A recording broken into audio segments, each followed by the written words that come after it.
Project Shield. Thriller. Pavel Kostka, PPKPP.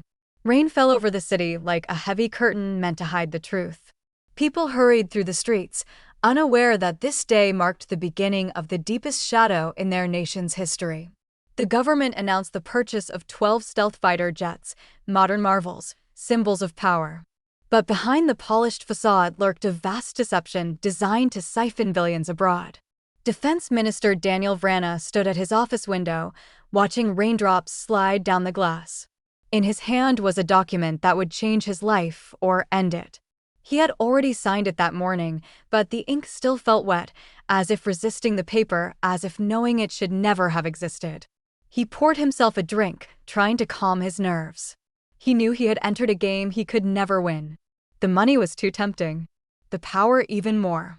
At the Ministry of Finance, Eva Horska sat at her desk, scrolling through documents sent anonymously. One sentence in the email made her open the files, look into Project Shield. It's a trap. She was used to inconsistencies, but this was different. Payments were routed to companies founded days ago. Subcontractors didn't exist. And there was a secret appendix meant for only 3 people. When she opened it, her heart stopped. The state had agreed to pay billions for strategic services to a company called SkyShield Global. No employees, no headquarters, no history.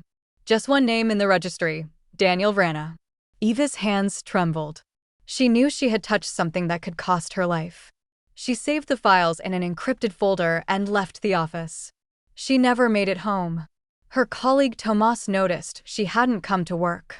He called her, but the phone was off. He went to her apartment. The door was ajar. The place was ransacked. Her laptop and phone were gone. On the table lay a single sheet of paper. If you're reading this, it means I've disappeared. Continue. Tomas felt his pulse quicken. He knew he had just stepped into something that could destroy him. He contacted journalist Klara, known for chasing the truth no matter the cost. Together they began unraveling a web of companies, accounts, and fake contracts. Each step brought them closer to the truth and deeper into danger. One night, Tomas found a note stuck to his car. Nothing written. Just a fingerprint. Cold. Foreign. A warning. The media caught wind of the scandal. Protests filled the squares. The public was furious. The police received authorization to investigate members of the government. Vrana tried to flee. He failed. They arrested him at the airport as he boarded a private jet.